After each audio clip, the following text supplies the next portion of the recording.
Hi guys, good evening. Preparing to make it pad thai.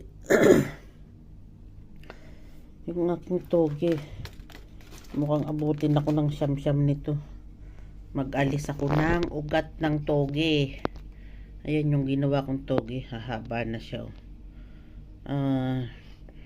Linggo ng gabi nung binabad ko, so Monday ko siya nilagay dyan. 4 na araw, mahahaba na siya guys. Yung aking sibuyas last week wala na, naubos na, nasira na. Ito yung aking inaalisan, yung aking pangsahog, shrimp. So let's eat. Ay, hindi pa pala let's eat. Naggigisa na ako doon sa kusina, preparing the pad thai noodles. Luto ko na rin yung sauce.